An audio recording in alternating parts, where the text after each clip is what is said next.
कहते हैं राजनीति में शब्द नहीं, इरादे देखे जाते हैं। लेकिन भारत की राजनीति में कभी कभी शब्द ही सबसे बड़ा हथियार बन जाते हैं। और जब बात हो बहुजन समाज पार्टी की मुखिया मायावती की, तो उनके भाषण अक्सर सिर्फ भाषण नहीं होते। वो या तो किसी का दिल जीतते हैं या किसी की रातों की नींद उड़ा देते हैं। लेकिन क्या आपको पता है, मायावती के कुछ भाषण ऐसे भी थे जो इतने विवादित थे कि या तो उन्हें टीवी पर दिखाने से रोका गया या सोशल मीडिया से गायब कर दिया गया। आइए आज आपको ऐसे ही 10 भाषणों की कहानी सुनाते हैं जो अब डिजिटल इतिहास से तो मिटा दिए गए, लेकिन जनता की यादों में अब भी जिंदा हैं। भाषण सुनने से पहले चैनल को सब्सक्राइब करें ताकि हमको और वीडियो बनाने के लिए मोटिवेशन मिले। तो शुरू करते हैं। ये वो समय था जब मायावती उत्तर प्रदेश की सत्ता की शिखर पर थीं। 2007 का साल बहन जी के लिए जीत का जश्न और विरोधियों के लिए खौफ का नाम बन चुका था। इसी समय लखनऊ की एक बड़ी रैली में उन्होंने एक भाषण दिया जिसमें उन्होंने खुले मंच से कहा, जो मुझे दलित की बेटी कहता है वो मेरी जाति को नीचा दिखाता है। मैं भारत की बेटी हूं। इस बयान ने राजनीतिक हलकों में तूफान ला दिया। कुछ ने इसे दलित अस्मिता की नई परिभाषा कहा, तो कुछ ने आरोप लगाया कि मायावती अपनी राजनीतिक पहचान से दूरी बना रही है। लेकिन इस भाषण की रिकॉर्डिंग कुछ दिनों बाद सोशल मीडिया से हट गई। क्यों?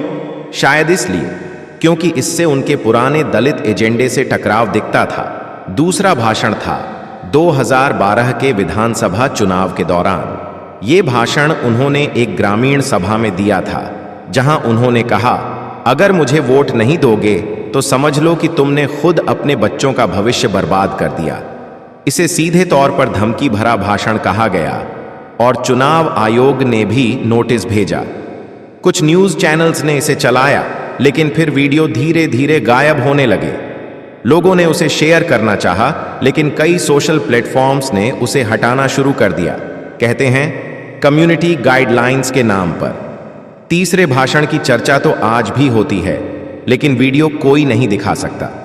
यह भाषण संसद में दिया गया था जब उन्होंने कहा, अगर भारत को सच्चा लोकतंत्र बनाना है तो अगड़े वर्गों को सत्ता से उतारो और बहुजन समाज को उसकी असली ताकत दो।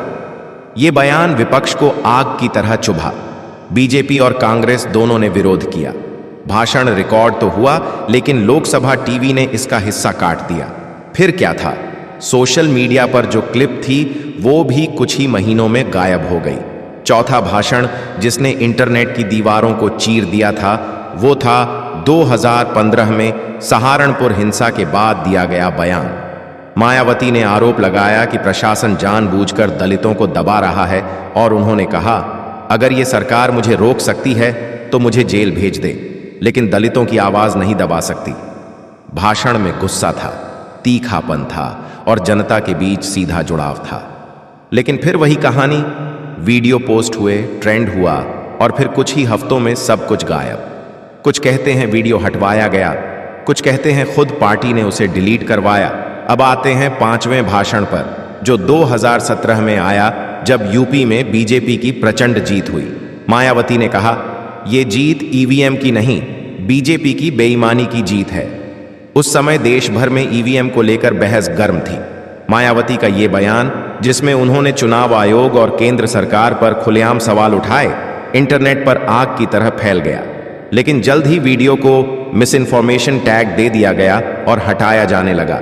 यूट्यूब, फेसबुक और ट्विटर पर उस समय ये वीडियो या तो सस्पेंड हुआ या डिलीट। छठा भाषण बहुत ही निजी और भावुक था। 2003 में जब मुलायम सिंह ने उनके खिलाफ सीबीआई जांच की मांग की थी, तब मायावती ने लखनऊ में एक प्रेस कॉन्फ्रेंस के दौरान कहा, ये जो मुझ पर केस कर रहे हैं वो मेरी आवाज को दबाने की साजिश है। एक दलित महिला को भ्रष्ट कहना पूरे समाज को गाली देना है। उनका चेहरा भावुक था, आवाज कांप रही थी, लेकिन जोश बरकरार था। यह वीडियो कुछ दिन चला, लेकिन आज के दिन आप इसे कहीं नहीं पाएंगे। 7वां भाषण तो मानो मायावती की बगावत का प्रतीक बन गया था। यह 1995 में हुआ था, जब गेस्ट हाउस कांड के बाद उन्होंने लखनऊ में कहा, मेरी हत्या की कोशिश की गई, लेकिन मैं डरती नहीं हूं, मेरी आवाज हर गली में गूंजेगी। उस समय मीडियाकर्मी डर के मारे वीडियो तक शूट नहीं कर रहे थे। बाद में जो क्लिप्स बनी वो भी धीरे धीरे गायब हो गई। इस भाषण को न तो बीएसपी दोहराना चाहती है और न ही एसपी। 8वां भाषण वो था जब उन्होंने खुलेआम कहा था, अगर बहुजन समाज पार्टी को फिर से ताकत दो तो मैं दिखा दूंगी कैसे सत्ता चलती है। न गुंडाराज न भ्रष्टाचार, सिर्फ बहुजन राज। ये भाषण कानपुर की रैली में दिया गया था और भीड़ से भरपूर समर्थन मिला था। लेकिन भाषण में बहुजन राज शब्द को लेकर खासा विवाद हुआ। कुछ इसे जातीय श्रेष्ठता की ओर इशारा मानते थे।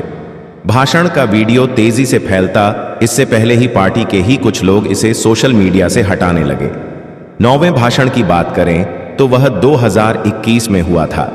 तब किसान आंदोलन चल रहा था और मायावती से पूछा गया कि वो समर्थन क्यों नहीं दे रही।